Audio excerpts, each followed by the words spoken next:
Okay, thank you. Right, so we're still in the first chapter, and I think in our last discussion we didn't get too much actually. We've spent a fair bit on sexual misconduct, but okay, so let me share you the text screen. Is the proper one? I'm not too sure.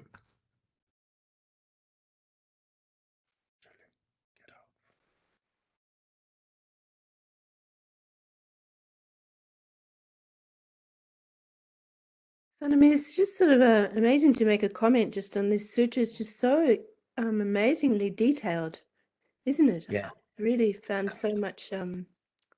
Any question Absolutely. that comes up, this you just continue, and all of us, and it's totally answered. It's quite amazing. I've just found that with this particular sutra, extraordinary. It is. Thanks. I think, to my knowledge, one of the most elaborated sutra. Can you see? Can you see it now?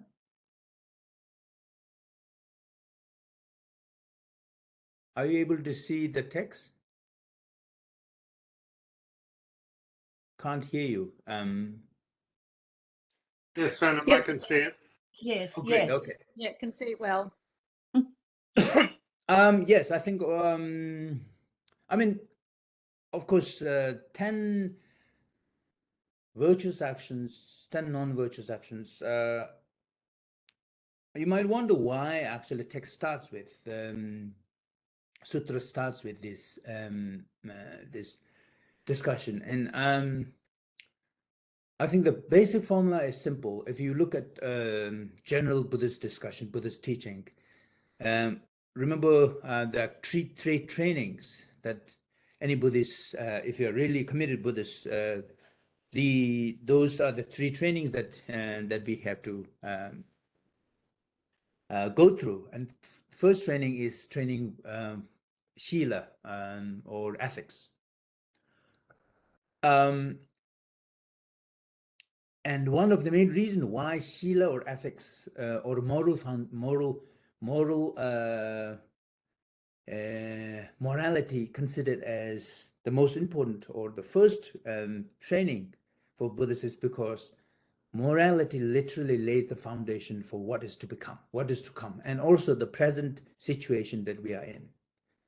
If our moral values, if our moral integrity is not strong, then we will have a very loose foundation, and the architecture or the architect, whatever you're going to build down the track, can be very, very shaky. And not only that, of course, if you look at the whole sutra, you will notice that virtuous action, non-virtuous actions give a very different consequence. So if you want to progressively go from here to the become more and more evolved, cultivate opportunity to become more familiar with Buddhist teaching, and so eventually become attain nirvana or attain become bodhisattva. One has to create the atmosphere, if you like, the environment. And ethics is the one that actually that is responsible for creating the environment. So if I say, if I commit an act of killing, and depending on the gravity of action, remember there's a great killing, intermediate killing, and minor killing. If I end up killing insects and I do it unintentionally, that literally the consequence is almost nil. But if you do it intermediate killing of like let's say animals or dogs intentionally, that's quite a serious killing, and that leads to the not only these, of course, repercussion that is immediate in this very life, but also what sort of life that you will have in the future. Because you, let's say, if I rob somebody of a life, namely even an animal, I need to pay the same price. And this is quite a natural justice system. It's not like punitive system. I may be caught by the law, or I may not be caught by the law, but in this karmic justice system, there is no escape. And there is no escape. But also the claim is that if you don't commit, there is no, if I don't commit any unwholesome or unvirtuous actions, there is no way that I will have to face the consequence. But at the same time, if I commit an action, and if I don't confess it, or if I don't atone it, or if I don't purify it, then there is no way that I can escape. So that's why karma is kind of Buddhist version of natural justice. Whether you're caught by the law and punished or not, but law, then this natural law, karmic law, is going to catch up eventually. Sometimes people always ask, but if the karma is, if the karma is true, why is it that some people who lead a very good life and have been very compassionate and generous and everything, but this person always seems to be under trouble, or maybe very poor, or don't have enough things to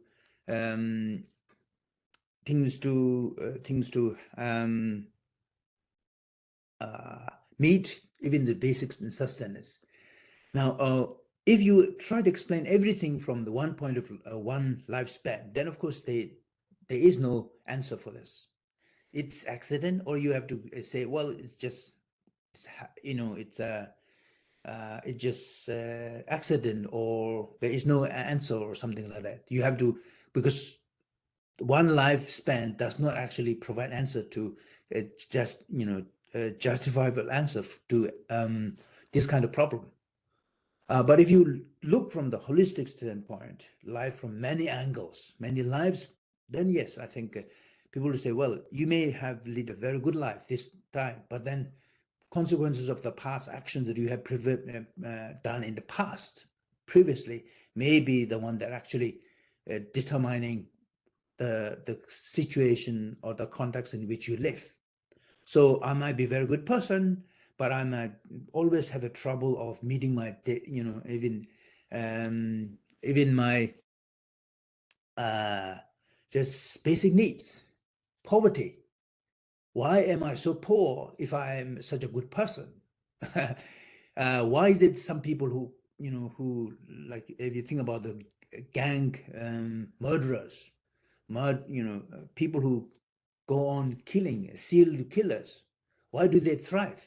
Why is it that they actually have so much of power, so much of money, so much of respect from all the people that they surrounded? In spite of the fact that this person, robbed so much of life, so many life, and create hell for so many people. Now, how do you explain that? If there is no karmic law, if from that it takes consideration of many lives together. Sorry, if you don't have the historical evolution of this person, then there is no answer. It's just pure accident. That's well, whereas if you take Buddhist account of karma as a natural justice system, then yes, this person, your serial killer, might be thriving in this life. But he's not thriving because of the act that he's committing now. He's thriving because of the act, good action, virtuous action that he actually performed in the past. The problem is his virtuous action that he might have performed in the past is actually not helping him now. He's creating such a condition that help him to actually, facilitate him to do all the, negative actions that will take him down. So, and that's why karma is such a complex thing. You have something called throwing karma and completion karma. Throwing karma is the karma that you perform, and as a result of which you basically are born at. Let's say if I kill a lot of beings in this life, if the killing is great killing, then of course one of the hellish life, or if it is a medium or intermediate, maybe life as an animal. It depends what types of animal, okay? Aquatic animal, or maybe one of your pet life doesn't seem to be too bad. But then minor killing, not necessary, not necessary to actually face the consequence. So that's, if you look karma as a kind of cosmological, and for this, of course, you have to accept all the the assumptions Buddhists bring onto the table, namely rebirth. But then there's another thing. Remember this, Buddha says in the beginning, and you will come across in many sections where Buddha says, somebody, a meditator sits, just like, think about Milarepa. He killed about 35 people and damaged so much of crops, destroyed the livelihood of so many people. But he became enlightened in this life. Think about Angulmala, killed 999 people, but become an arahant in this life. Now, how is it that these people, these individual practitioners, are able to resolve all those karmic consequences within this life? So that's important. That actually interests me much more. Of course, other things are interesting, but from a meditator's point, that is more interesting. Then you'll notice all these mental states, hells or heavens or different heavens. You'll notice so much of heavens. They're all mental states, psychological states that one has to experience, one has to go through. So you might be meditating in a cave by yourself, not committing any crime, but you will have to face the consequences, psychological pain and ache or fear or terror because of the action that you have performed in the past. And that will come to roost when you are alive. Now, the question is, how does that happen? That's more important. So, okay. Now that's, I think, for us, for meditators, especially if you're interested in meditation, and then that's, I think, it's very important because that's how we know, and this is how actually the text itself explains. The text says that a meditator who is very advanced or fairly advanced develops what we call divine eye.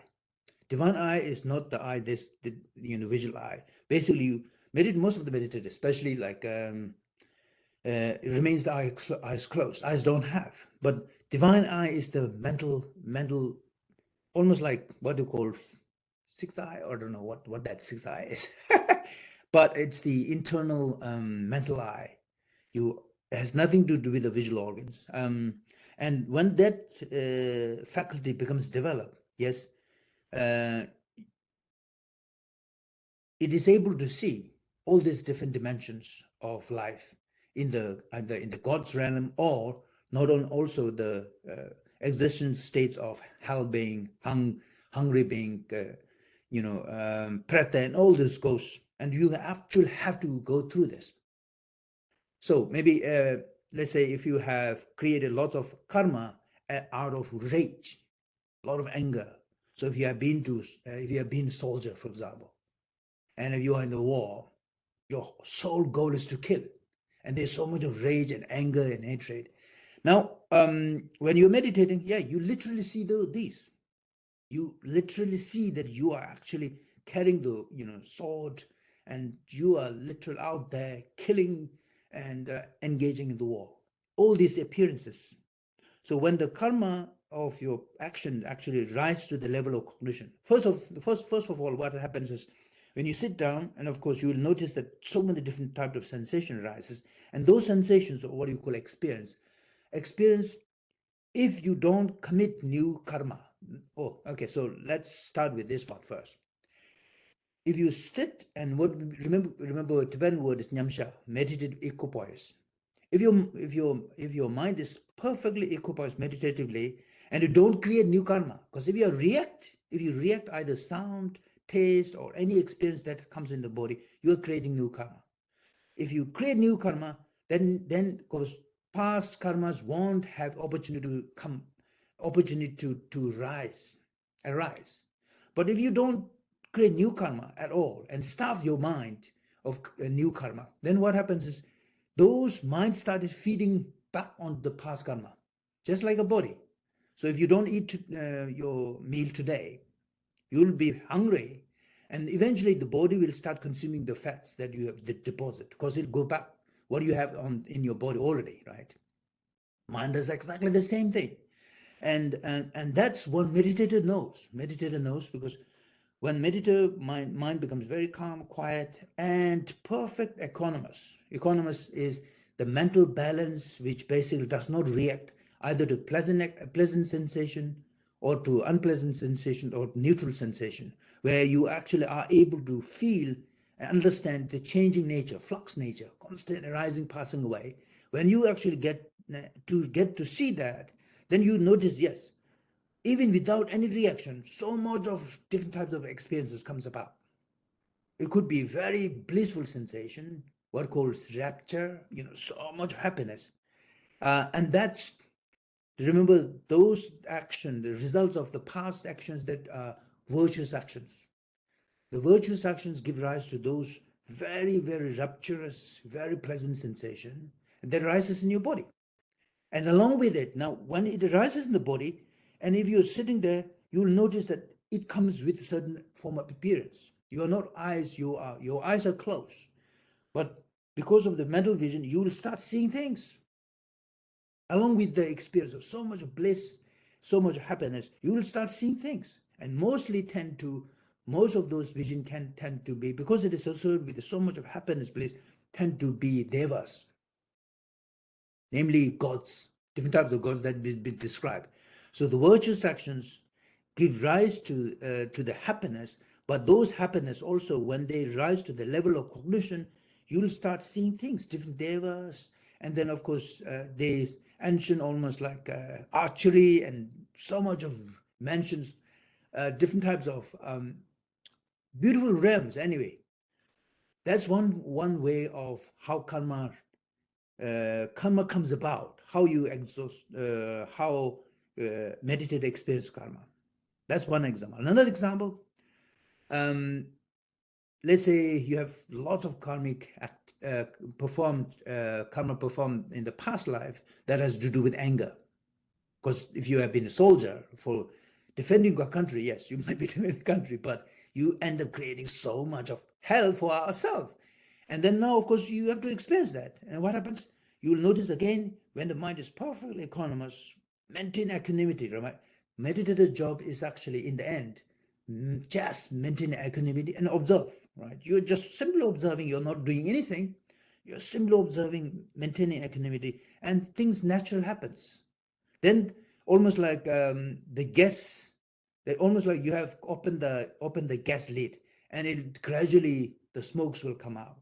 And when they come out, of course, so much of unpleasantness on the body because of the rage, because of the anger. That now, because your mind is equanimous, you're not creating new karma, reacting to the present. You're not reacting. As a result, of course, those past karmas are able to come out.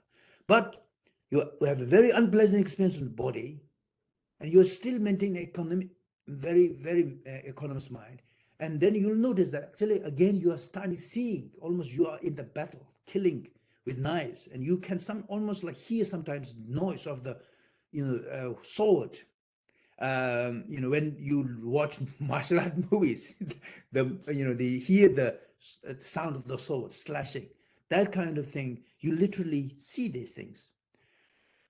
Now, why is this important? Well, this is important because the point here in this sutra is meditator just sit and meditate, and as a result, purifies his or her own mind. And that's the purification process. So your job is simply observe, and then gradually, all the past, what we call sankharas, or past bhagjas, or past negative karmas, they'll come, and then if you just observe, they will come and peel off layers after layers. You will start seeing a lot of things.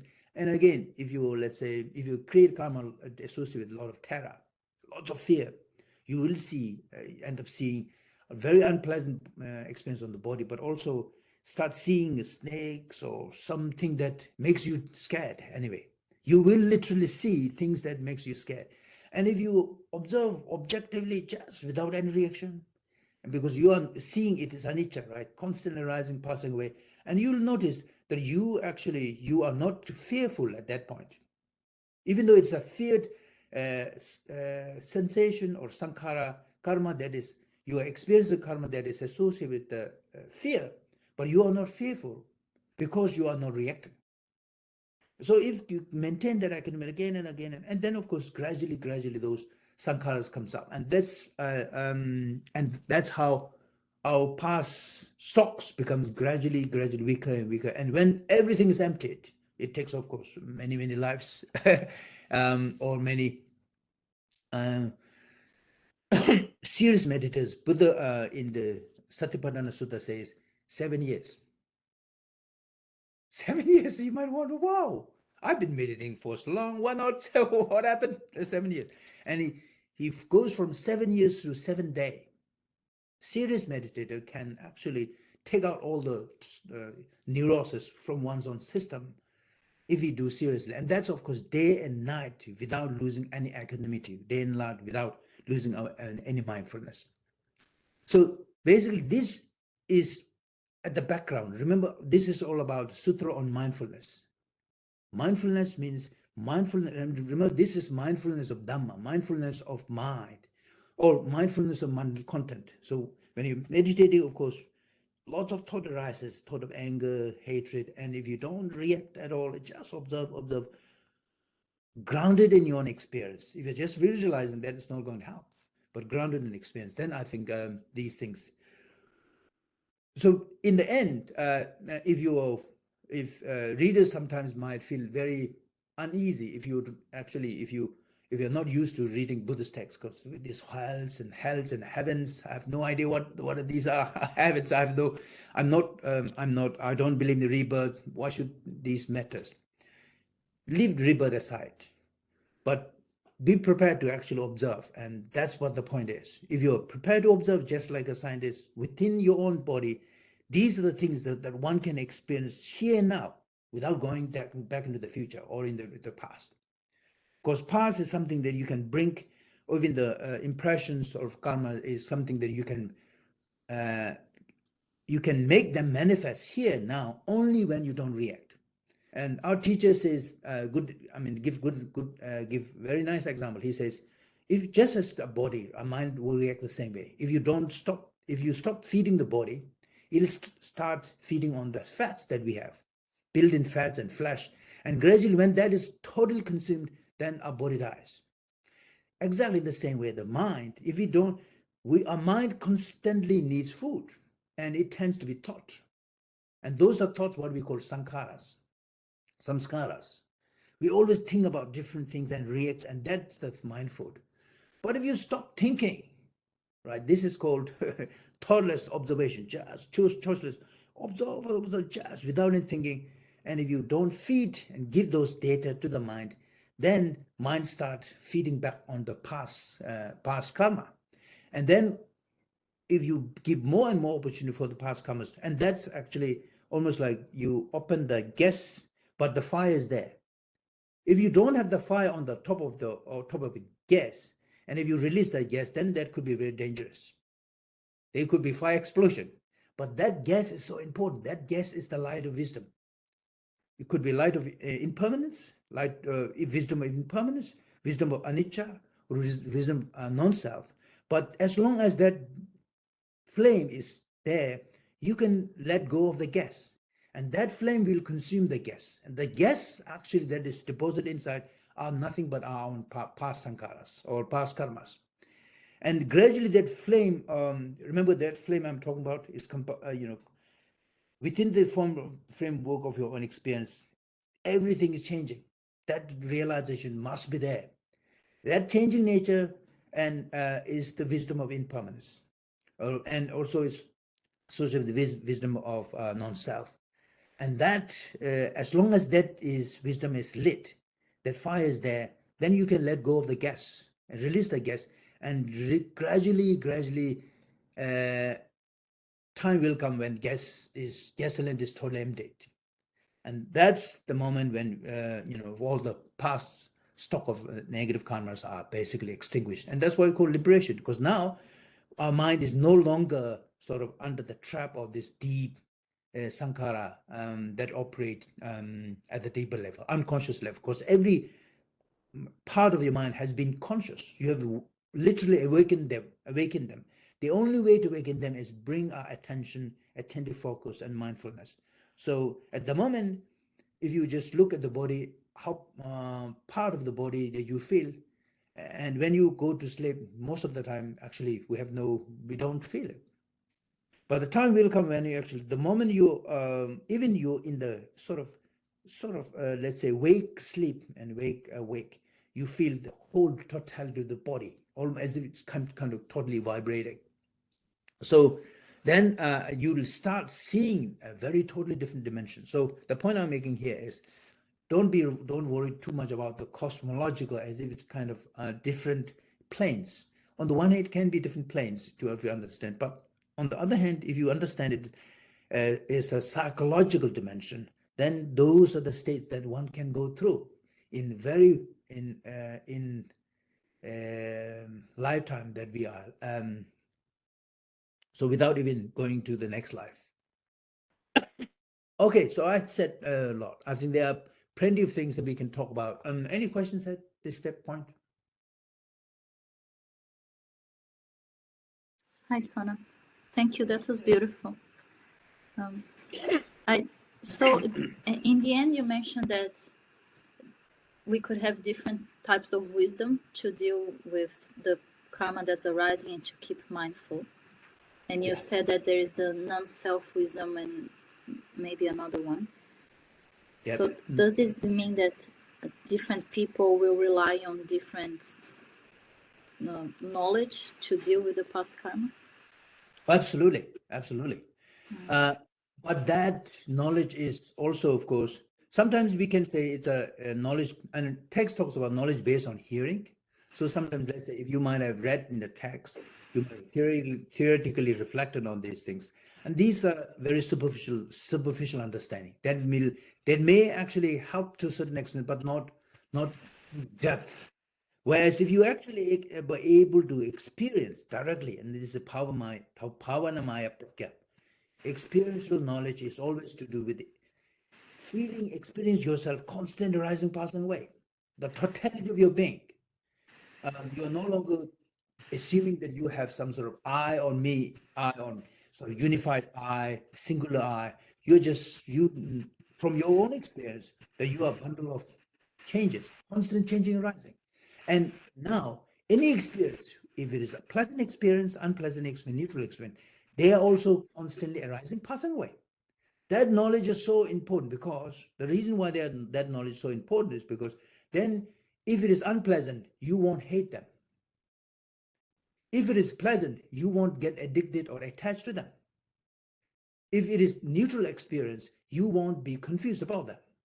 Now, those confusion, aversion, and attachment, these are the karma three doors of karma making, right, process. We make karma, create karma, because if it is pleasant experience, we get so hooked onto it and we want more. So grasping, clinging arises because of the pleasant experience.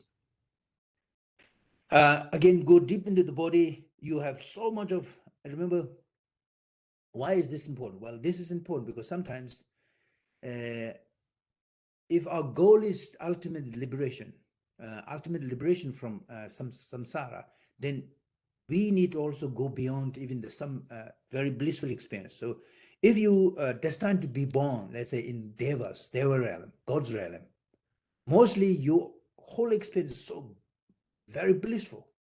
So when you go meditate, so much of bliss. The problem or danger with that is once you want more, I want more and more bliss.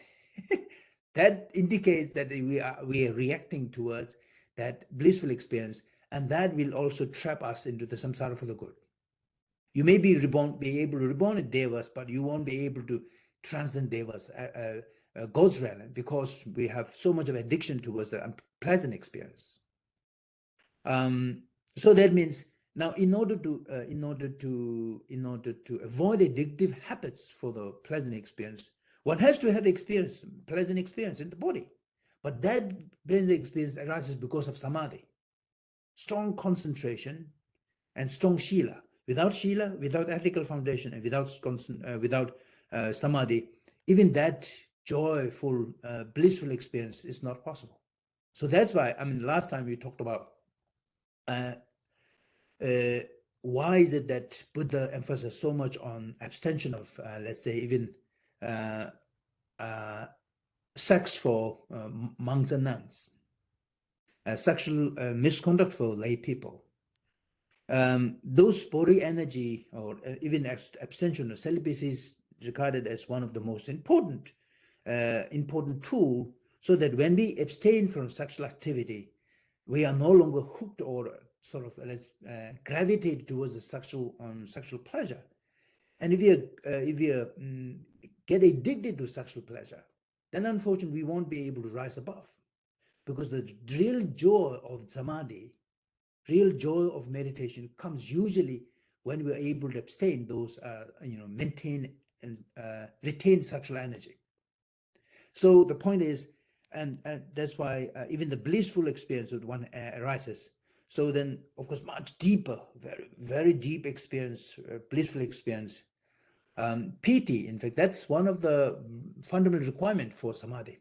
So much of joy. And now for ultimate Buddhist goal is to free oneself from samsara. So then, even with so much of happiness, if you're able to understand that bliss is constantly arising, passing away, just like any experience. That's the wisdom of anicca, wisdom of impermanence. Wisdom of anatta is exactly, again, if you look at that experience, joyful experience, that does not have intrinsic existence. Again, anatta, wisdom, or you could say, people might like to call it wisdom of emptiness. It does not exist in and of itself.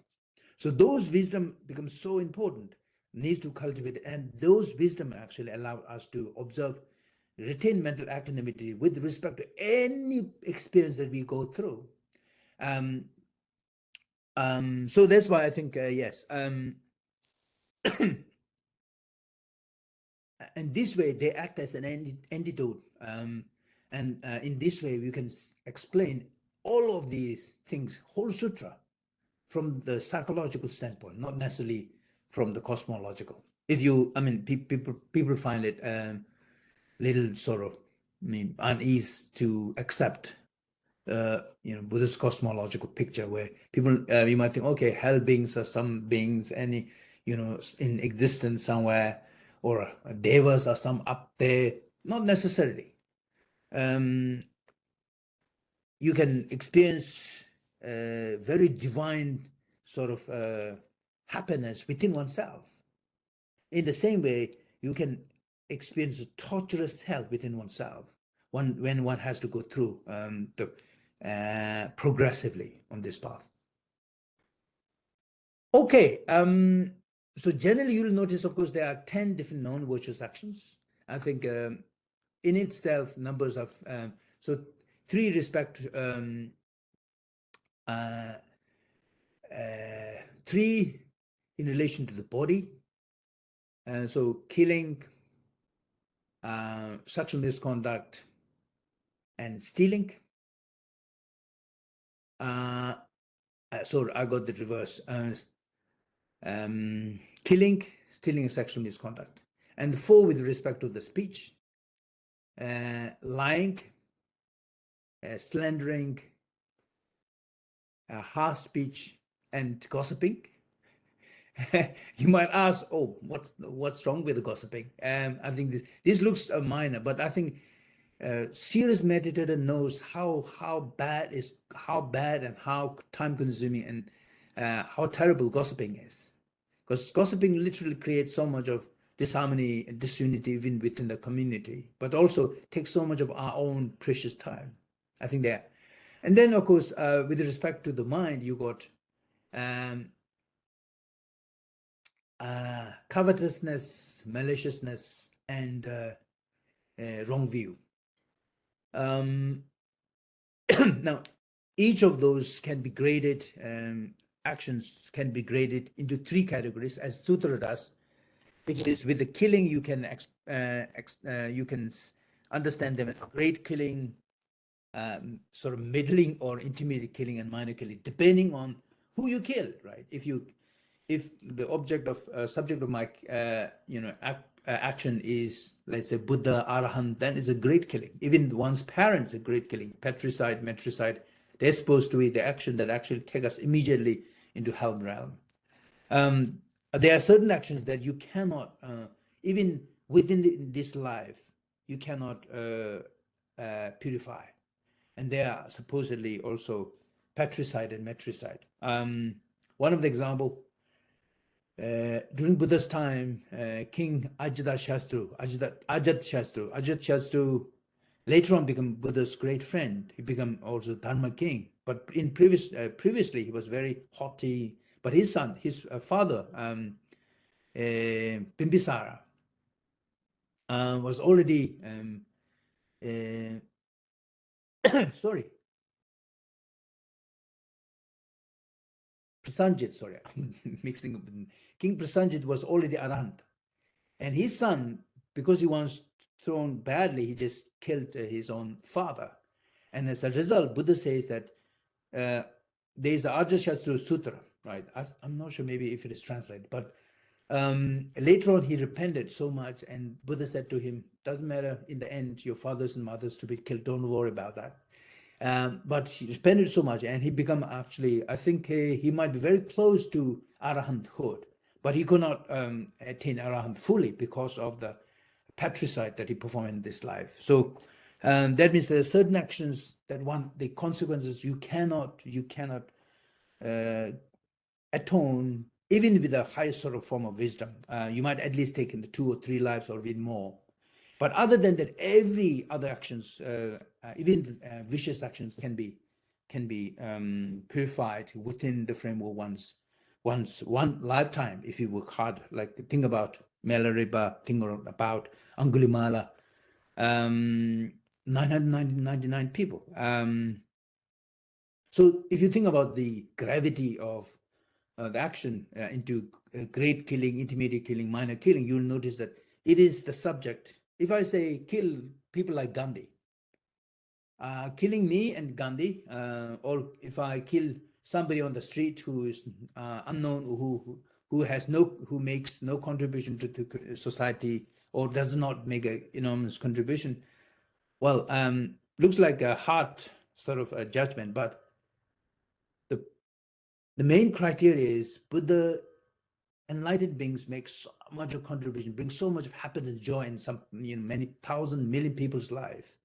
Whereas that if somebody on the street can bring maybe joy or happiness to one person, so if you kill those two, of course the impact is going to be massively different. Because if you're killing like Mother Teresa or Martin Luther King, who have millions of followers around the world, these will be very upset. So you end up creating so much of karma on behalf of others. So that's why I think the seriousness of killing, that differentiation is kind of criteria makes quite a lot of sense. Although you might say it's, there are certain philosophical issues. You may almost like a kind of utilitarian. So if you kill somebody who brings maximum happiness to the maximum being, well, then you create a lot of karma, positive karma. If you benefit them, if you sort of harm them, you end up also creating, generating so much of negativities. And then compared to killing like ants, and then also compared to killing without any intention. So if you drive and accidentally hit somebody, remember you don't have any, you kill the person, but you have no aim of killing the person. So the intention is missing. You haven't done any preparation. The preparation is missing. You don't have a hatred or anger or animosity or anything towards this person. So the defilement part is kind of missing. Maybe there's a confusion, yes. And then the final act, completion, is that this person dies. So there is a completion. So when you actually look at the, assess the grade of the action, then you can notice that, yes, when much of those factors, remember 4 factors that I talked about last time, 5 conditions that all those actions need to be fulfilled, namely is condition object, intention, application or the preparation for the action, and then the defilement and the accomplishment.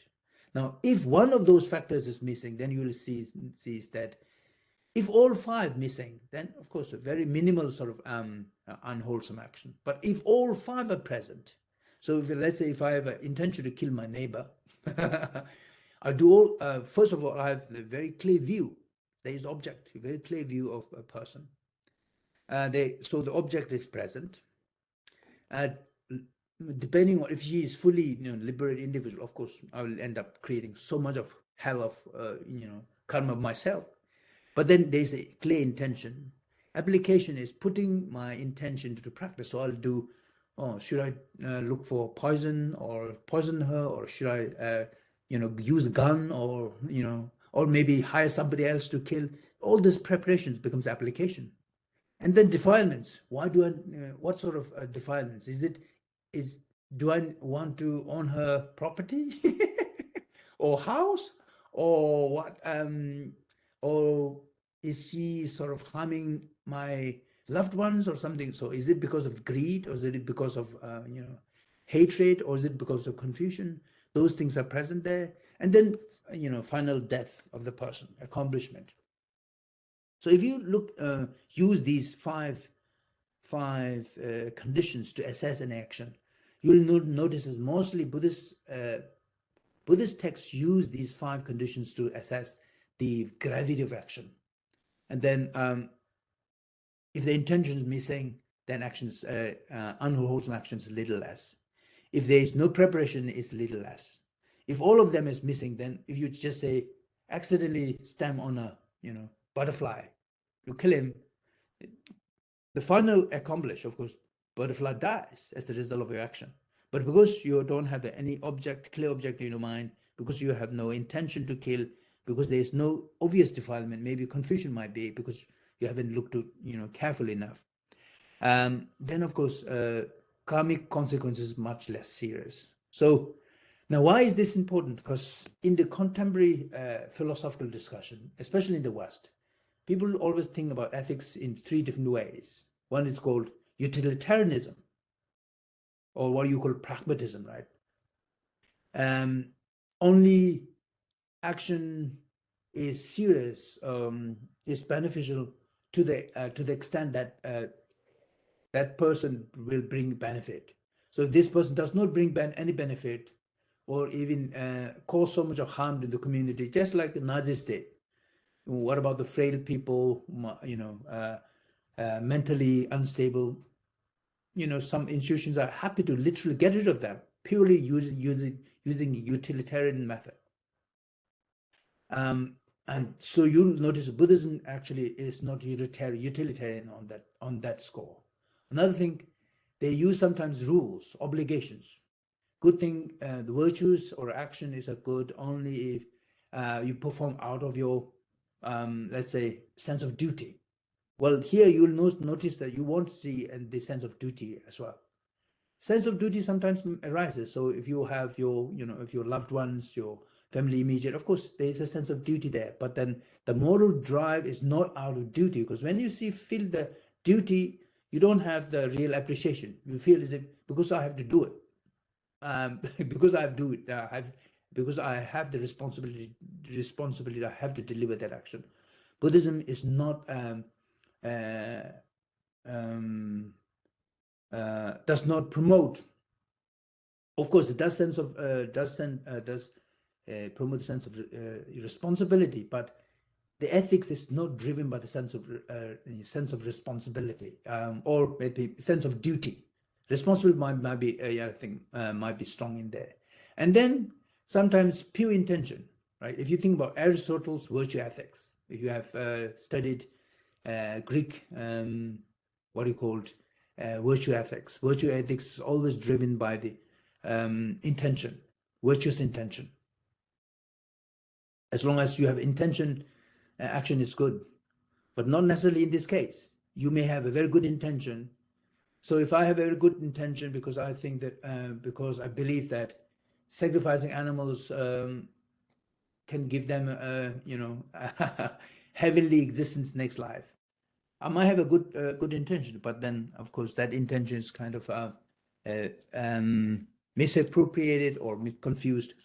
So the point I'm making is, when you look in Western ethics always look at action and assess actions based on these 3 yardsticks: utilitarianism, consequentialism or utilitarianism or consequentialism, and the consequence of the action. What type of consequence does the action bring? Buddhist action, you will notice that all these five are very important. So these are important, yeah. Consequence is also important. Intention is also important, but consequence alone does not determine the gravity action. Intention alone does not determine the gravity action. There are other requirements, the objects, type of objects, and then especially intention, and the type of psychological, let's say, factors that is involved, whether it is a greed factor, anger factor, or aversion or confusion factor. And that is they deliberate attempt to or a preparation that is made in order to execute those actions. So I think these, if you look all these actions in this way, I think that will help us to understand all 10 sort of non-virtuous actions, I think,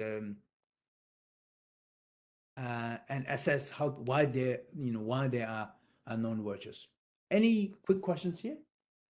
Then I can move on to the virtuous part. So could I just ask a quick question, just a little bit back? So when you're explaining then that within when you're in a state of equipoise and you're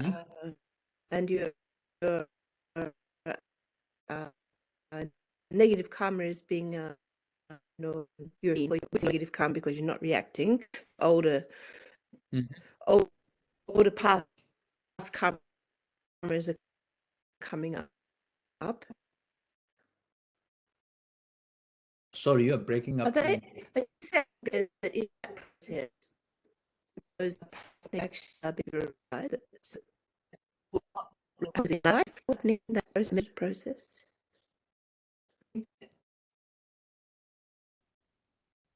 So I think you're breaking up, Lindy. I barely hear what you said.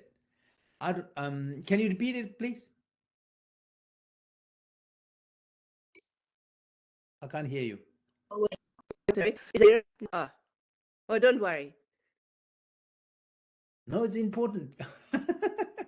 It's okay. I'll chat first. Okay, don't worry. It's okay. Oh, really?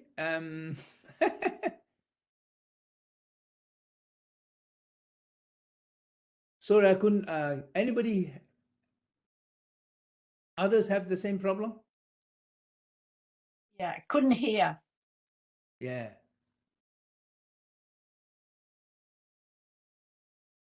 Okay. Right. So you can maybe if you have connection. Lindy, you have a question? Okay. Right. So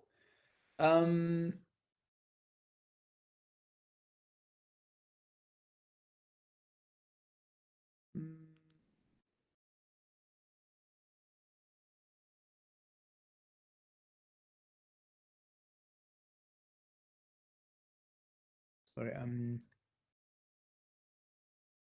what page is it? Okay.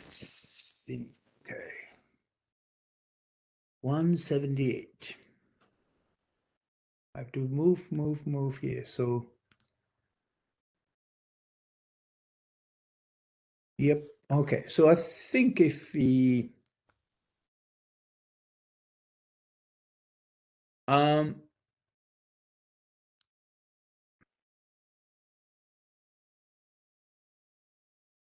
right. So I think of course for the meditators, another reason why meditation plays a very important role is because you become very aware of your own mental thoughts, mental contents, what you call it. So this is called Dhamma Anupassana, mindfulness of mind, mindfulness of mental content. So when you're meditating, you notice, of course, observing, and let's say if you're observing your breath, you'll notice that your mind, wherever it wanders, whenever it wanders, you are able to literally catch it. And especially if you are focusing on your mental mind very carefully and mindfully, then of course, if it is anger arises, you notice anger arises. If it is fear arises, you notice fear arises. And that noticing or observation becomes very important too. And that's why I think knowledge is essentially on this method is observation. Knowledge involves observation. Knowledge does not involve belief. If you believe something, then you stop observing. But here, observation, Buddha's word is anupassana, literally seeing, observing, right? We need to keep observe within oneself. And then when keep observing with our own mind, then gradually those negative tendencies gradually, become less and less. So that's how one overcomes those unwholesome actions. All right, so then maybe one little bit might be a problem or areas might be this word wrong view. Okay, wrong view. I think generally, of course, there are two types of wrong. One is wrong view with respect to ethics, and wrong view with respect to, well, reality. So if we think that if we have a self, unified, singular agent self, that's a wrong view. Wrong view with respect to reality. Because when you observe closely, there is nothing. There is no unified. Everything is constantly rising, passing away. And the notion of flux, that's the Buddhist view. Namely, everything is interdependent. Everything arises, passes away. But the other wrong view, from the ethics standpoint, which is more serious, is the wrong view with respect to our action. So now, on the one hand, you might think, okay, so why is it that why do we take Buddha's word seriously? Why is it? How do we know that certain actions are good and certain actions are bad? And that's another area why meditation is important.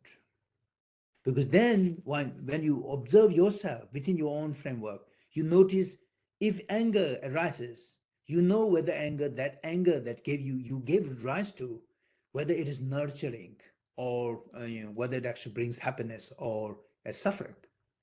So not relying on anybody's word, one can directly know the consequences of anger. So then you really don't have to appeal to even the text or anybody. You can, from your own experience, understand the negative consequence of anger. So that means, and also sometimes anger is very easy to understand. The negative consequence of anger is very easy to understand, but the negative consequences of desire is more difficult, because negative consequences of desire sometimes produce so much of joy or happiness. When you feel when there's a pleasant sensation, you feel sort of as if it is in your favor, and that's why it is difficult to understand. Much more subtler level of meditation is required to understand the negative impact of desire, because desire can manifest in the form of happiness. Whereas if you go deeper and actually understand how desire arises and what is the nature of desire, especially the happiness that is associated with the desire, you will notice that actually desire is just the happiness that is associated with the desire is all heat, not a piti, not a tranquility, not a, and that's why happiness induced by desire, and especially if kind of sexual desire, are not are taken as a condition for samadhi, whereas piti is a joy that arises from strength of one's own shila and the samadhi. It's because the deeper you dig, deeper you explore and understand, the piti becomes deeper and more profound, whereas the desire, happiness that arises from desire, the more you look at it, you will notice actually it's almost like heat. And then at a certain point, you notice that there is no joy, no no pleasure, even though looking from outside, it looks pleasurable. And that's why I think sexual activities becomes a very important part of mundane happiness, because we take it to be happiness. But if you go and meditate on that kind of happiness, then you literally, of course, understand that deep down that is not happiness. But that requires some debate. And now, so the example I'm giving here is understanding the negative karma. So unvirtuous actions has negative consequence. Positive actions has a positive consequence. If you believe in the text, if you believe a Buddha's teaching or any, just because you have heard it, then it's a separate case. But if you really want to understand it experientially, then one has to meditate, and one has to go through and you be able to use those experiences to go further. So for this reason, in order to, if you think about this wrong view with respect to ethics, and that's sometimes they can be very sticky, sometimes very difficult.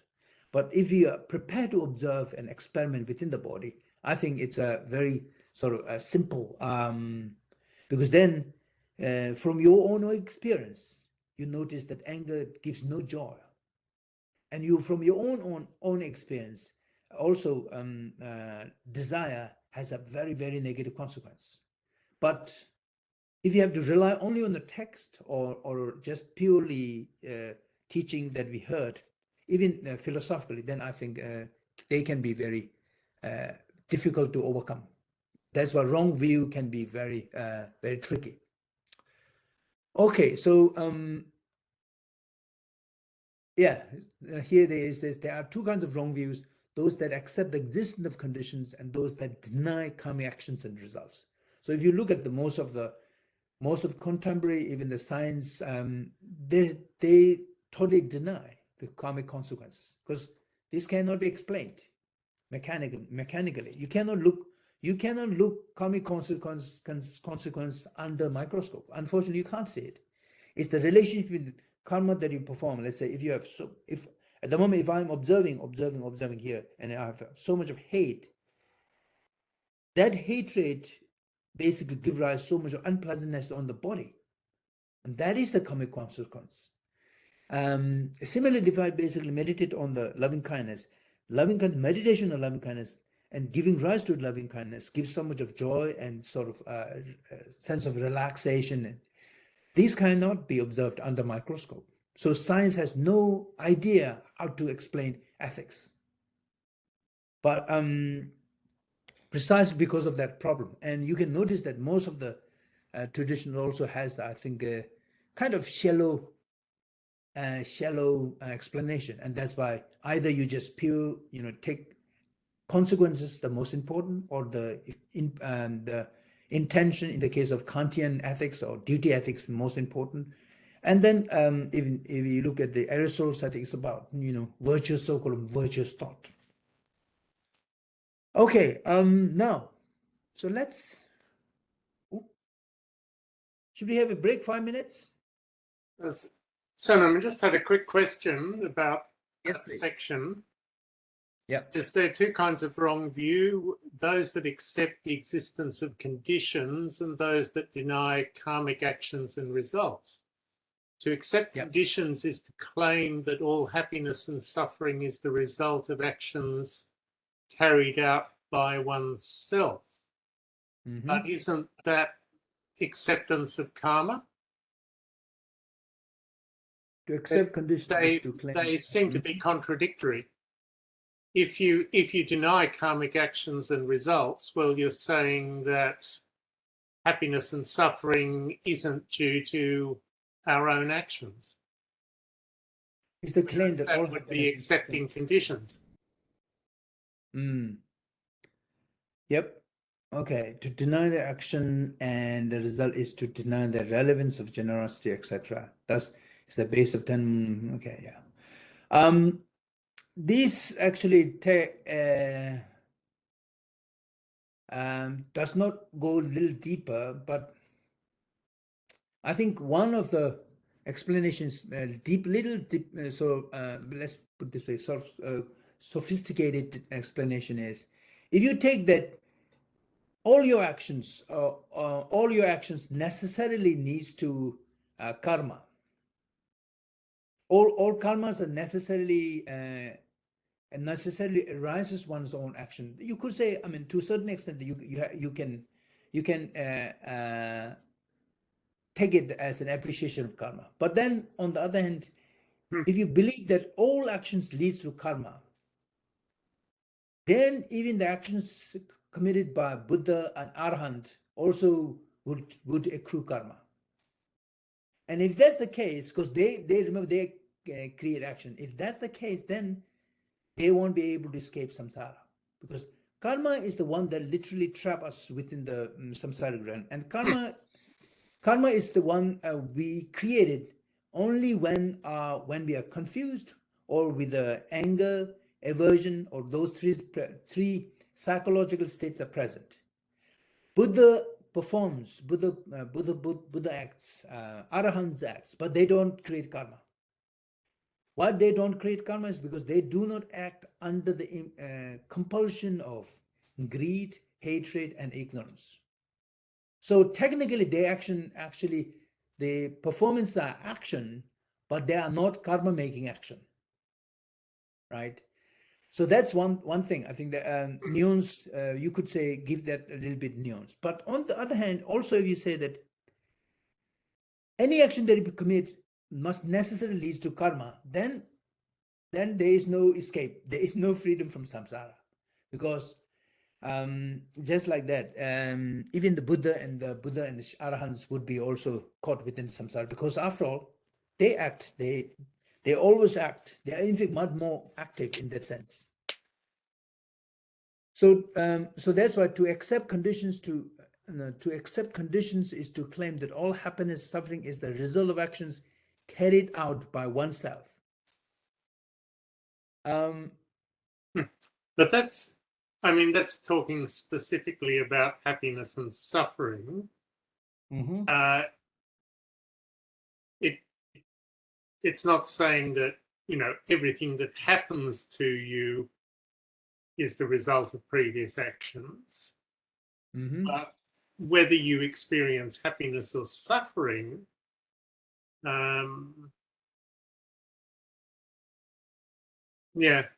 guess that's it.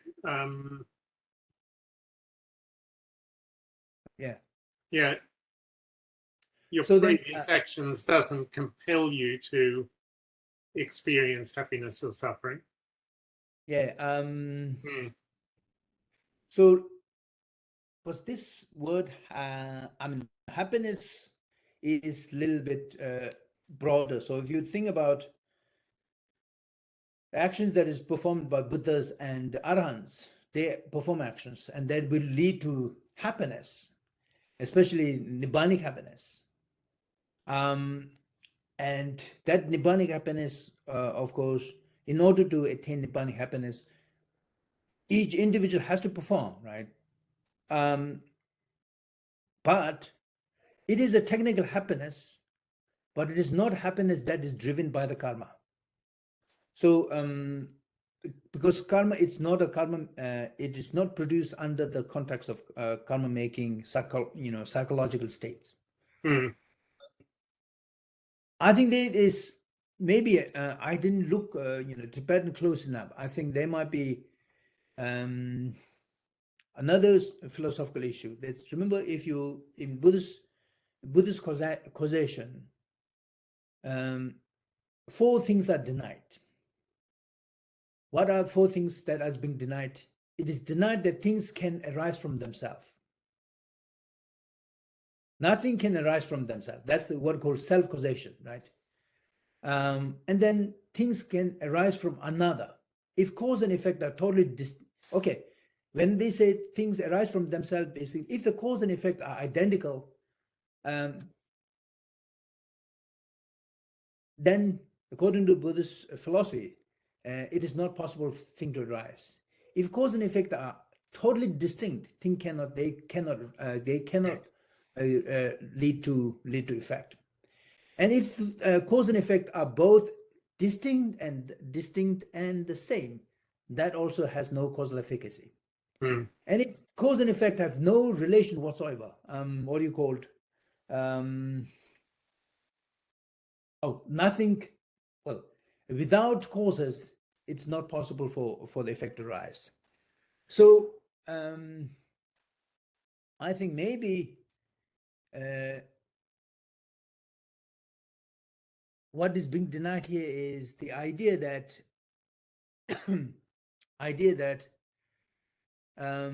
to accept condition is to claim that all happiness and suffering is the result of action carried out by oneself. So basically, it's almost like that oneself, not necessarily, I think, be referring to individual, but actually idea that cause and effect are identical. Identity of cause and effect. If you did, that would be a complete. Well, Buddhists deny it is possible that cause and effect be identical. Mm. So then, of course, it would not be surprising, even though it excludes all other four, because famous passage in Nagarjuna says that things don't arise from themselves, no from another, no from both, no, neither from without cause. So there could be other ways that is where wrong view can be understood, explained. But in this case, I think if you say that cause and effect are identical, then and you try to explain karma based on idea that cause and based on idea that in which cause and effect has to be identical, then of course that is being denied. So maybe I think this oneself might be a little bit what's the word?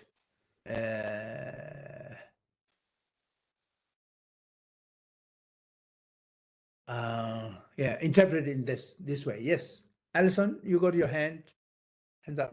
Yeah. Could it be because a wrong view is viewing itself as permanent?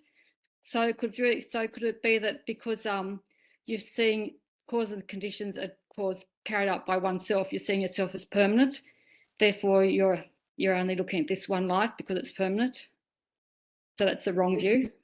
Yeah, certainly. I think that that can be included under one of the wrong view, because as long as you believe that cause and effect, or even oneself as a permanent, of course, that would totally undermine the Pratitya the Buddhist doctrine of interdependence.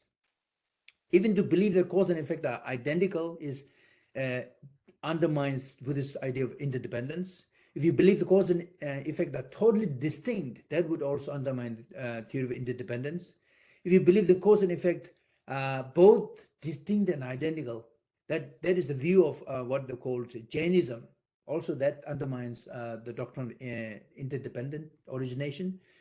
If you believe that the happiness and suffering arises without cause, that is the Charvaka view, that also undermines the Buddhist view that things arises from dependent origination. So all of those, if you believe that suffering and happiness in the world arises from actions that are totally action and effect that are completely distinct or completely identical, or where action and effect are both, or maybe action and effect has no relation with whatsoever with happiness and that suffering, that would be also bridging Buddhist fundamental doctrine, principle of dependent origination. So in that sense, yes, it is a wrong view. The reason why it is wrong view is because it actually undermines the heart of the Buddhist thesis, namely interconnectedness, interdependence. Now, and as a result, also undermines the doctrine of emptiness, because doctrine of emptiness and doctrine of interdependent origination means one and the same thing. So karma, if you want to explain Buddhist account of karma, that has to be consistent, even though it's an ethics. That ethical account needs to be explained consistent with Buddhist metaphysics, namely metaphysics of interdependence. And metaphysics basically is the Buddhist conception of reality. So that's why it's, I think, if you look in most of the traditions, even the Western philosophical tradition, in Western philosophical tradition, ethics, metaphysics, epistemology, they are almost like independent disciplines, but you'll see here, they are all mixed together. Even when you talk about ethics, we have to take into consideration the Buddha's account of reality. And that's why wrong view is wrong view about the facts about the world. And if we get the facts of the world wrong, then we also get wrong how we behave towards oneself and towards others. So I believe that fundamentally I have impersonal self, immortal self. And then, of course, it will also give rise to very different psychological states that will impact my, sort of ethical, moral behavior. Okay, I think we should keep going then, because we only be half an hour. Is that okay, Lindy? Or maybe just 5-minute break, just a few minutes. Sure, okay.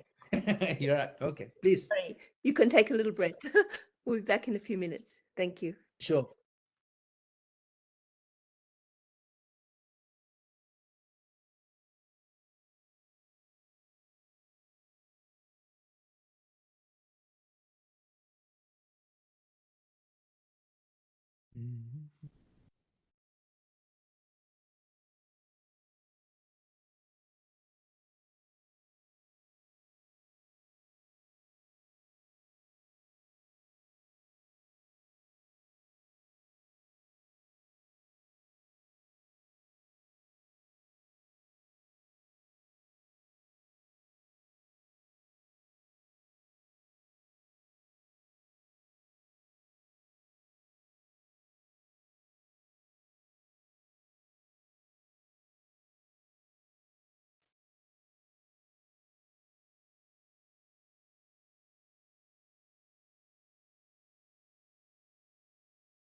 Please have a cup of tea. Enjoy a cup of tea.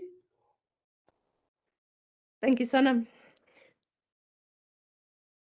Okay, so Lindy, what's your question? Now I can hear you distinctly and clearly. Oh, okay. Okay, so it was about when you're in that state of equipoise in meditation, and then the negative karmas have the opportunity to arise because you're not creating new karma with reaction. So is that actually purifying those actions so that the consequences never come again like that through that action of That's meditation? that's it. Yeah, so that's actually another classic way of putting in Buddhist jargon is yes, that's how purification is done. So purification is through observing one's own mental states with equanimity, and the equanimity is the wisdom, right? Equanimity is wisdom that is free from reaction. So that means it is not creating new karma. And then because it is not creating new karma, it actually gives the past karma to arise. And when you observe, sustained observation and mindfulness, and remember this also sustained with arising, passing away, arising, passing, that flux, wisdom of impermanence. And that, of course, automatically gets the old karma opportunity to come out, and then also gradually, sort of eradicate it naturally. So all we are doing is just simply observing. And yes, this is called path of purification, technical language. Okay. So I've never really seen that direct link or been presented that direct link with the importance of the meditative states as far as that purification actually happening, so to speak. There's always been a little bit of a, where does that purification actually happen in the different practices like a Vajrasattva practice and things like this? When you're doing it, it hasn't been I haven't acknowledged that emphasis on that meditative state, which is what is allowing all that to unfold like that. So important. The meditation is so important for our practice, where sometimes it's not necessarily shown as such an important thing, important, but not that fundamentally important. Yeah, amazing. Thank you. Absolutely, especially the maintaining or sustaining equanimity, because that's all it matters. Yamsha Ishe is considered the most precious state of meditation, because when your mind is not reacting, but at the same time observing reality, as if you are just witnessing, just simply observing, and then of course it allows those toxicities to come out. And when you don't react, if you react, they tend to suppress, right?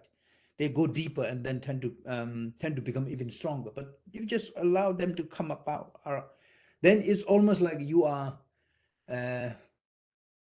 fuming the dust. Diffusing. That you have, cleaning the dust that you have accumulated. I don't know if you have ever visited the Tibetan homes in Tibet before, a long time ago, when there were no proper wind, what do you call them? Chimneys. So if you make fire inside, everything will stay inside, and the whole house is totally dark, pitch dark. Now, purification process, almost you have started cleaning those, and it keeps coming, endless dark fumes will keep coming only when you maintain that equanimity. But of course, along with it, there are a lot of other things, and sometimes meditators get really shaken, because sankharas could be very deep sankharas, especially sankharas with, in fact, terminology sometimes meditation mainly uses terror. If you have a very deep fear sankhara, it will come up, and you'll be shaken, or you start seeing things because those of the deep sankharas start coming up, and it's a good thing. Unfortunately, sometimes meditators get flipped when they don't have a good meditation teachers, because you really need good, proper meditation teacher who have gone through this and then able to bring those things layers out, layers, and you'll go through, start seeing hallucinating things. You're not projecting anything, but because of the past sankaras comes out, you start seeing things, and sometimes almost devil-like realms, sometimes hellish-like beings. You are fighting with sword and everything, although you don't have, of course, anything on your knife. You're mentally equanimous, but you do have that kind of experiences. And so, yes, and then when you come back, something is lighter. If you get stage fright or something, later on, what happened? That's something that makes you so fearful, or seem to gradually, it becomes lighter and lighter. So that's the impact. And that, of course, almost like feedback loop. And once you realize that from your own experience, you get internally inspired to get the practice going, because then it's working. Anyway, so that is so important, I think, and that's why this is a meditation manual. On the Buddha's describing this process, he says, when a advanced meditator sees these things, observes these things, then that means, those things are something to be experienced within oneself. Okay, so even those, negative karma or positive karma that we create, one thing important here, though, is whether it is positive or negative karma, both are trapping. Because if you create a positive karma with so much of, at least the good thing is when you create positive karma, of course, you get to enjoy this life, but at the same time, next life, somewhere in Deva, and that life could be very long, blissful life. But still, it's a trap, karmic trap, because of, action that is created out of attachment. So anyway, those actions, he says, having turned away from, now I'm reading 1.78, having turned away from path of these 10 non-unvirtuous actions. Sanskrit words, why did I do that? Sanskrit word for this word is actually, akushala. Kushala and akushala. Kushala sometimes translated as skillful actions, unskillful actions. Sometimes I think that makes a good sense, because after all, it's all about the skill that we have. If you are not very skillful in performing action, we end up creating ourselves a trouble. If you are skillful, we end up creating pathways for our future. So even though positive karma is a trapping, but those positive karma are so important, because that creates a good context, good environment for us to flourish further in our practice. So let's say you are a very dedicated practitioner, but you really don't have the conditions.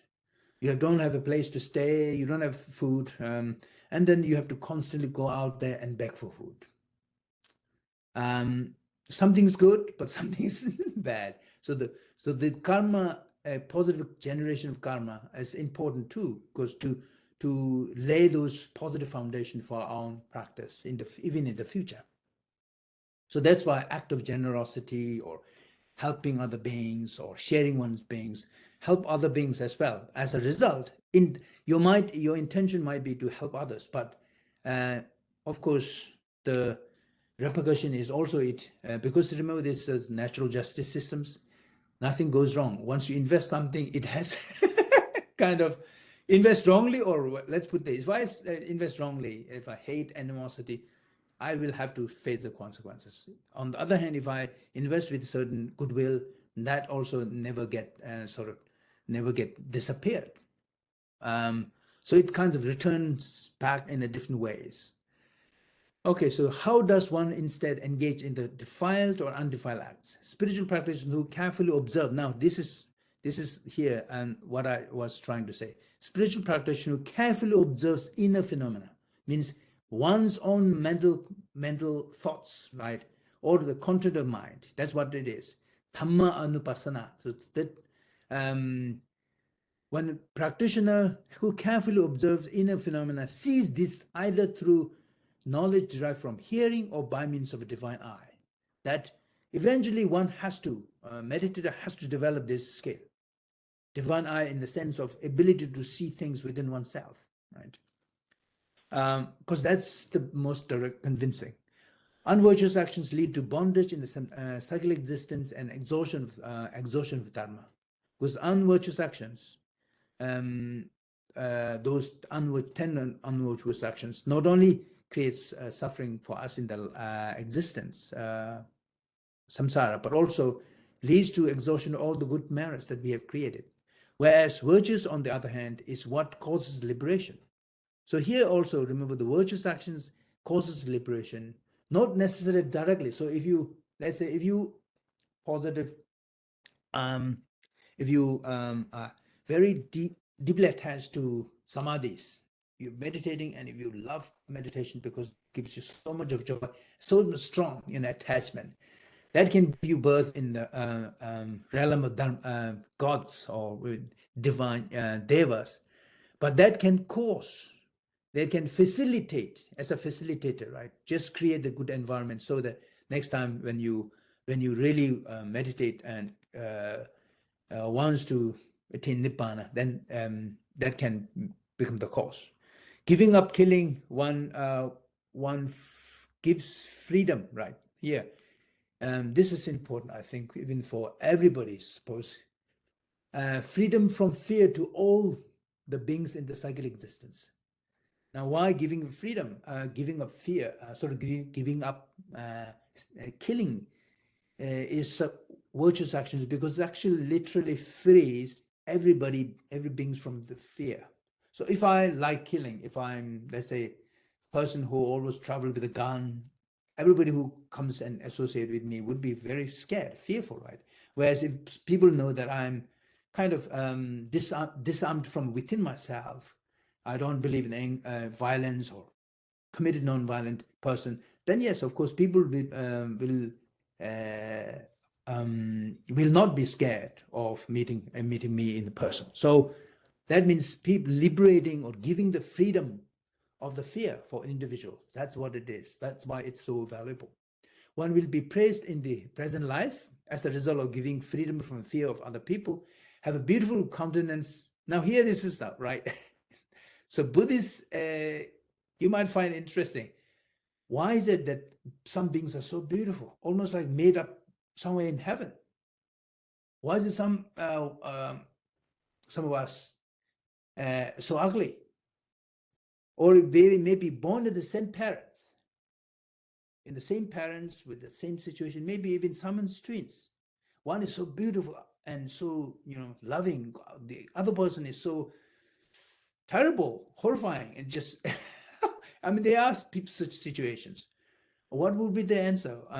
If you try to explain everything within the within biological framework, there is simply no answer, because it's born as well from same genetic hereditary. Mother would have consumed same food, or you can't explain. So why one being so beautiful, other being so ugly? The Buddhist answer is here.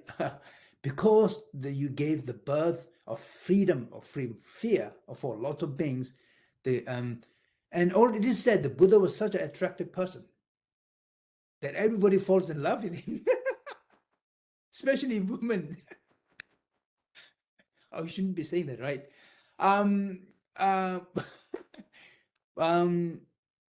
Even perhaps men, I don't know, in generations.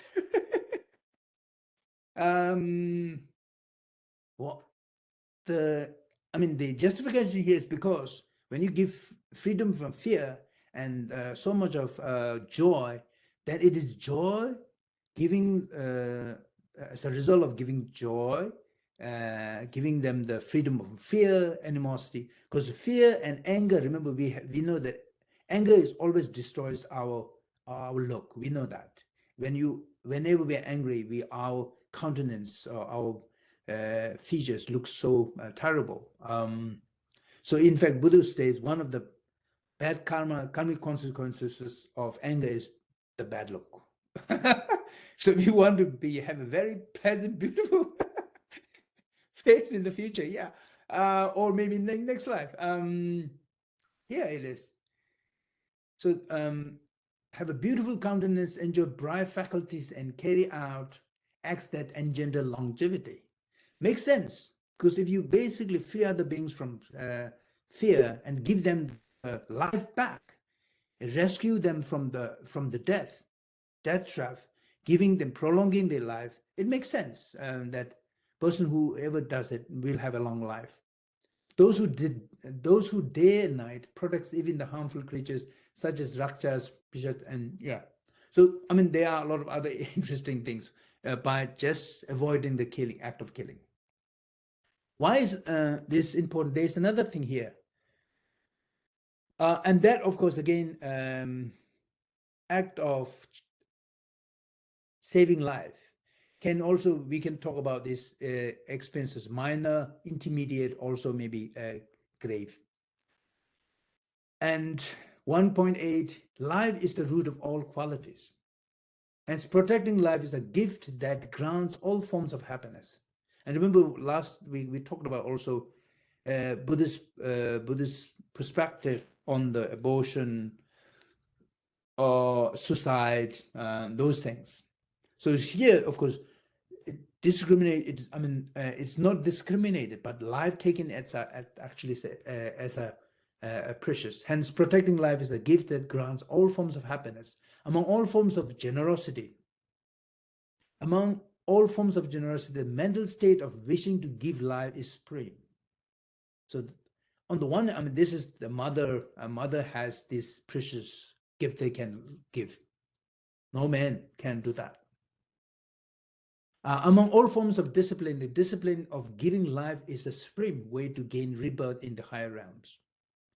If the practice of such disciplines is dedicated towards the enjoyment of objects that serve as a cause of affliction and craving, then one will become a Brahma, Mara, and Sakara. So even minimal, even one cannot become a liberated individual.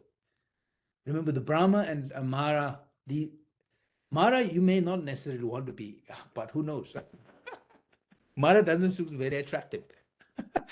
Brahma, the ruler of the world, whole universe system, Buddhism and Hinduism share the same principle. But these all happen to be male posts. Many Buddhist studies individual look at the Mara. Mara is the equivalent of devil, right? Sakara, Indra, and Brahma, the rulers of the universe, they all happen to be, and then also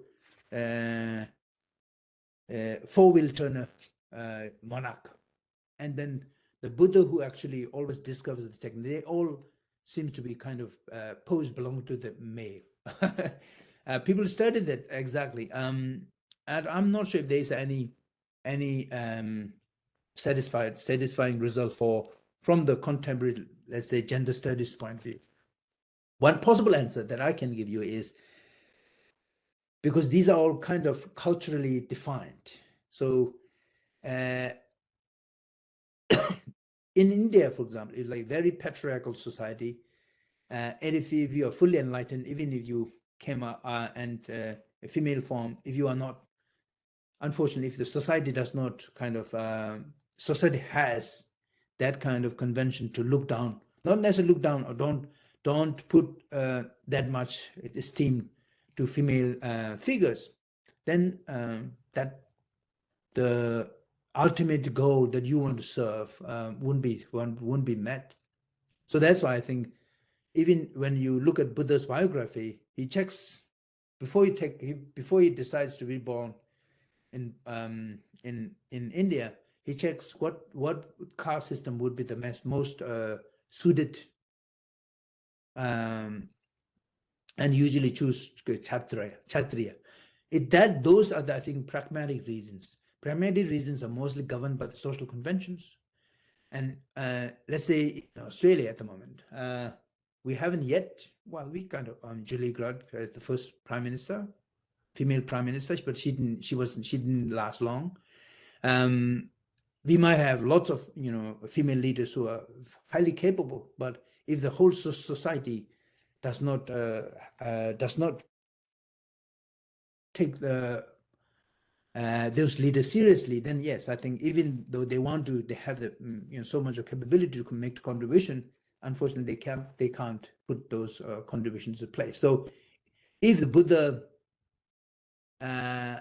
decide to come in a female form, and if his contribution is limited, constrained because of the cultural social convention, then I think doesn't serve purpose. So anyway, these are supposed to be, I think, I don't know exactly what Brahma and Mara, they're always supposed to be male. I have no idea. Mara especially, Mara. Maybe that might have some social convention. But interesting this Mara, if you have never met this, if you start doing a serious meditation, you will meet him. He'll come, he doesn't look like big thing, right? I mean, he can come in a strange way. So our teacher also said that when you start stepping, and especially do serious meditation, and when your equanimity is strong, when you start purifying things, then usually Mara will come and basically distract you, stop you in so many different ways. One of the things that he can do is make you feel nothing, almost you totally. If you initially you feel whole body very sensation, very fast flux of sensation, then Mara does something, you just feel completely lost. Yeah, as if that you almost like space out completely. And yeah, it can. But when Mara is actually on attack, then you are on the right track. That's one of the things, the most important thing the practitioner should know.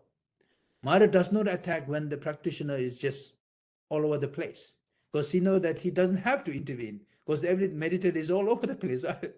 Mara attacks when the meditator is almost like on the edge of making a groundbreaking move, a Dhamma move, because Mara is supposed to be usually anti-Dhamma force.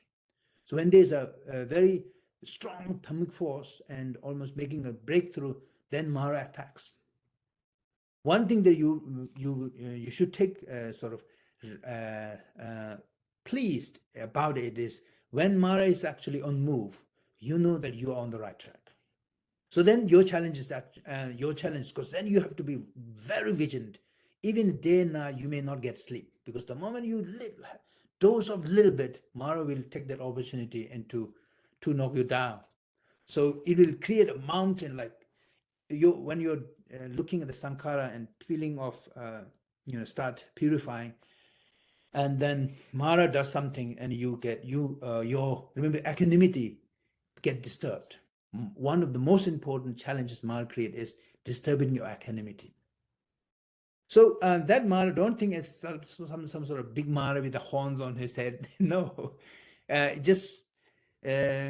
can appear in a strange form, and sometimes it just does something. It makes around these. If you're observing here, you make so itchy. You feel as if they're doing something, and then the moment you do it, it has grabbed you, because he wants to distract you from what you're doing, and yeah.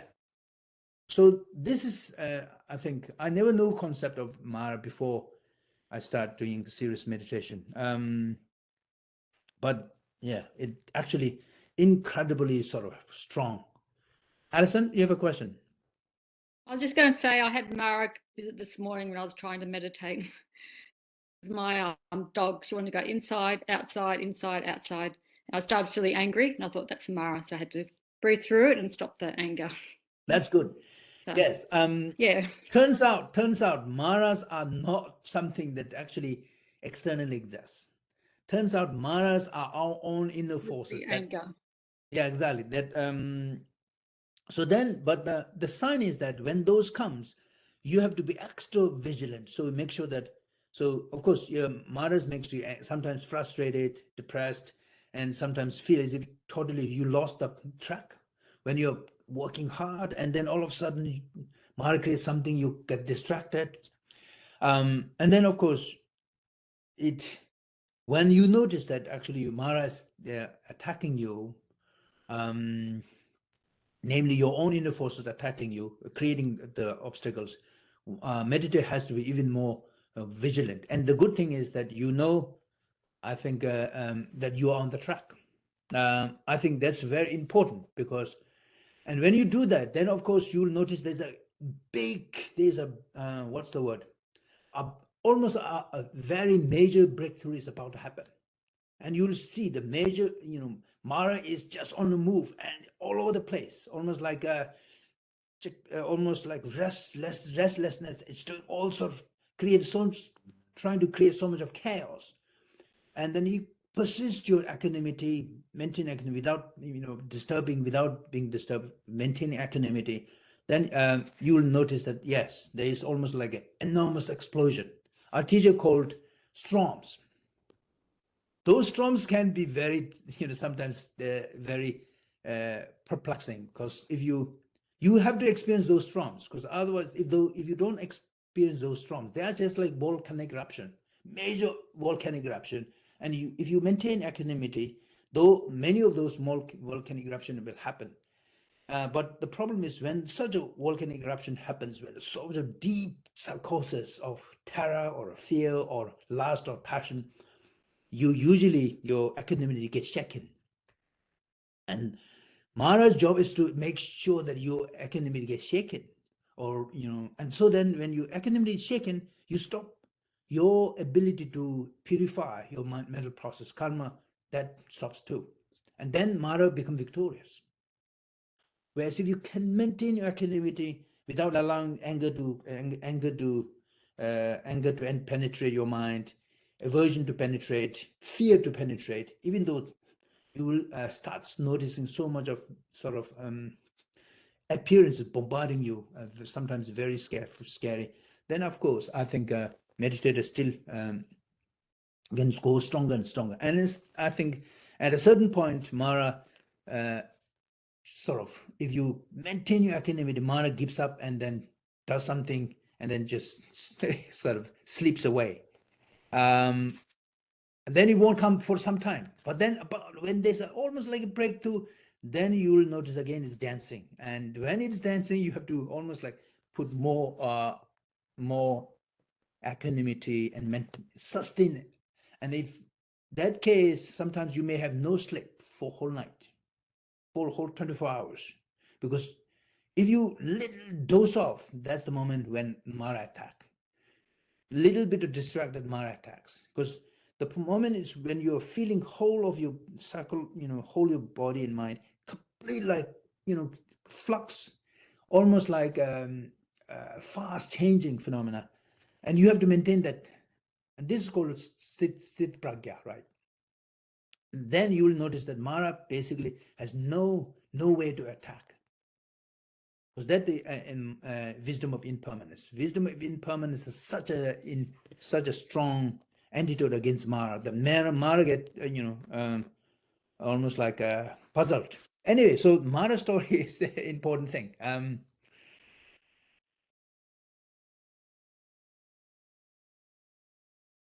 Okay. Oh, excuse me. There's somebody somebody knocking the door.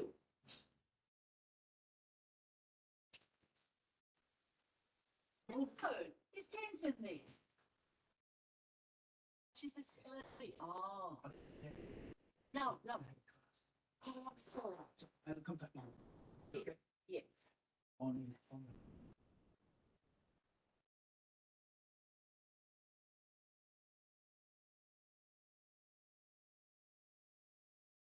Sorry, we talked about our neighbor. She's here. Okay. All right. So I think we are running out of time. Any questions? So maybe just to wrap up, I think if you look at these 10 virtuous actions, the 10 virtuous actions are exact opposite of 10 non-virtuous actions. Abstention of, so it's going to be abstention of killing, abstention of stealing, abstention of sexual misconduct on part of the body. So abstention of 3 bodily actions, abstention of 4 verbal actions, abstention of lying, abstention of slandering, abstention of divisive speech, and abstention of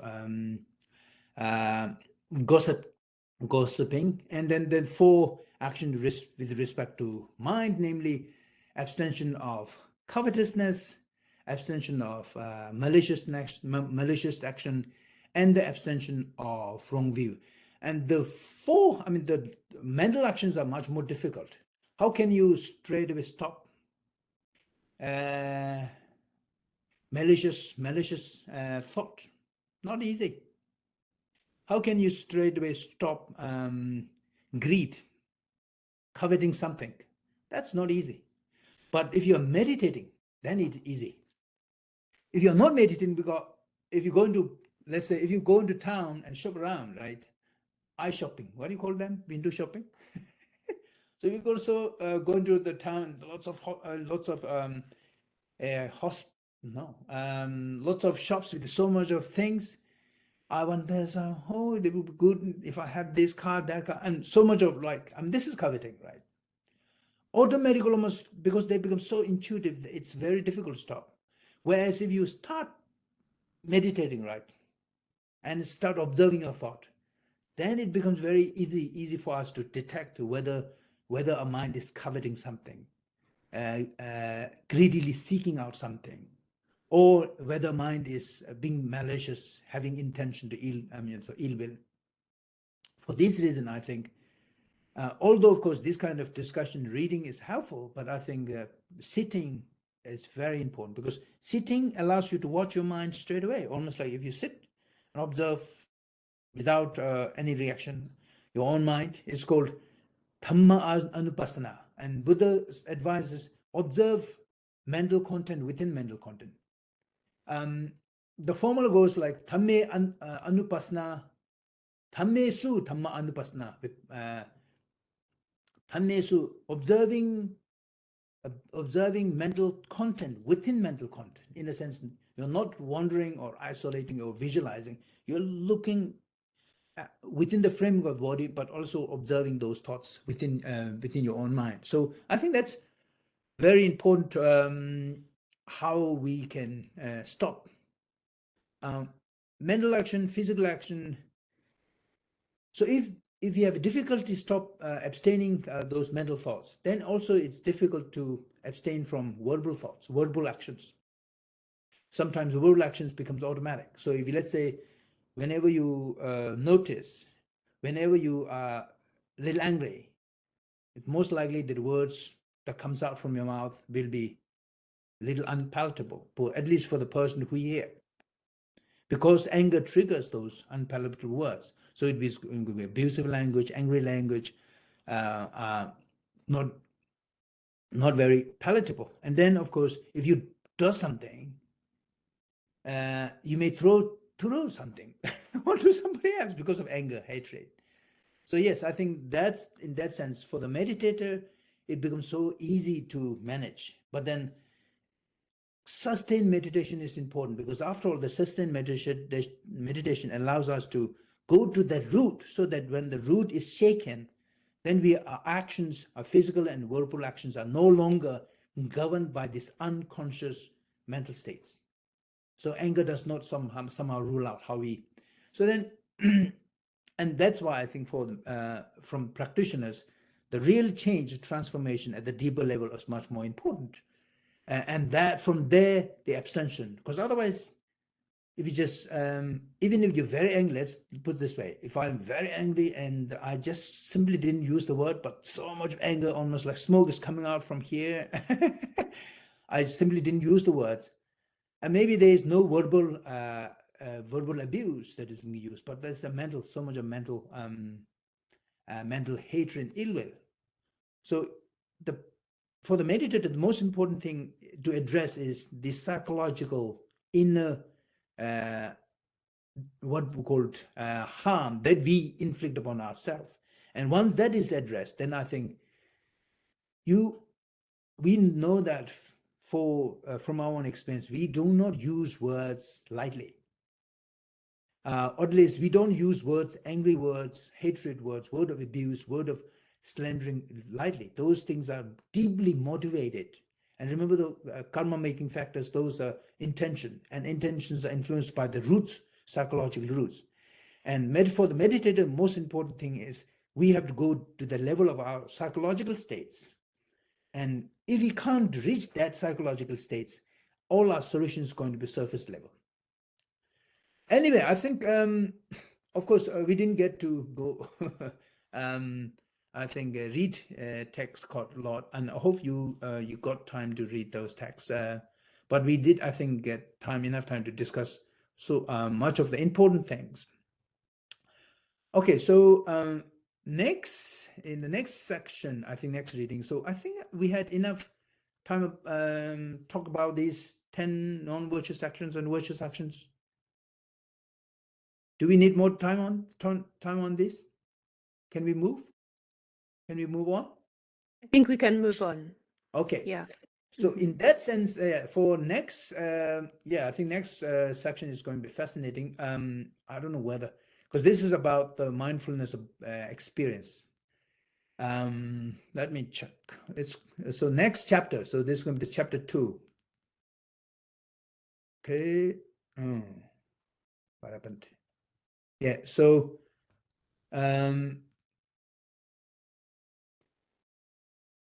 so this chapter 2 and read. Okay. From 2.1, right? So introducing the 18 grounds and describing the hells and the starving spirits.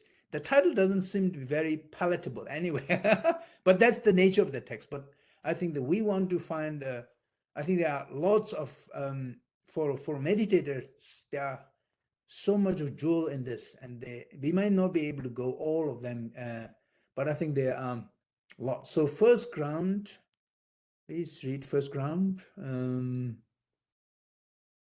There are actually so much thing in here.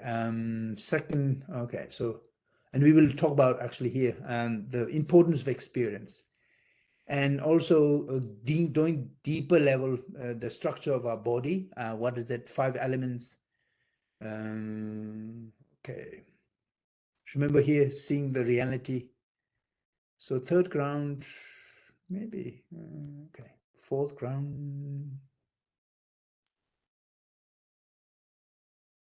Sorry, I like this kind of okay, so let's hear, what is it? How does the monk understand the sensation that thoroughly cast off the chains of Mara, right? We spoke of Mara here. So even okay, it's 249. So I think if you read, okay, let's see, until here, 260-ish. And then we can see how far we are able to go. Yeah. If you can read further, of course, please do that. Then you may be able to understand better context. But then at least until here, and then we'll come back and talk about it. I think there are a lot of interesting things to discuss here.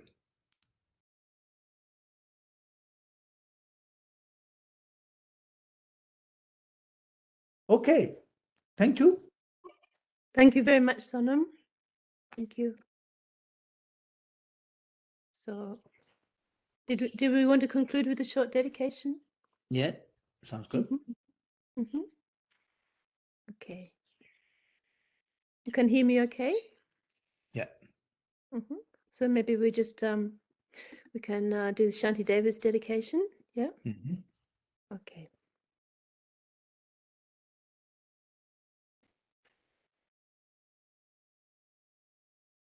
So may all beings everywhere, plagued by sufferings of body and mind, obtain an ocean of happiness and joy by virtue of my merits. May no living creature suffer, commit evil, or ever fall ill. May no one be afraid or belittled with a mind weighed down by depression. May the blind see forms and the deaf hear sounds. May those whose bodies are worn with toil be restored on finding repose. May the naked find clothing, the hungry find food. May the thirsty find water and delicious drinks. May the poor find wealth, those weak with sorrow find joy. May the forlorn find hope, constant happiness and prosperity. May there be timely rains and bountiful harvests. May all medicines be effective and wholesome prayers bear fruit. May all who are sick and ill quickly be freed from their ailments. Whatever diseases there are in the world, may they never occur again. May the frightened cease to be afraid, and those bound be freed. And may the powerless find power, and may people think of benefiting each other. For as long as space remains, for as long as sentient beings remain, until then may I too remain, to dispel the misery of the world.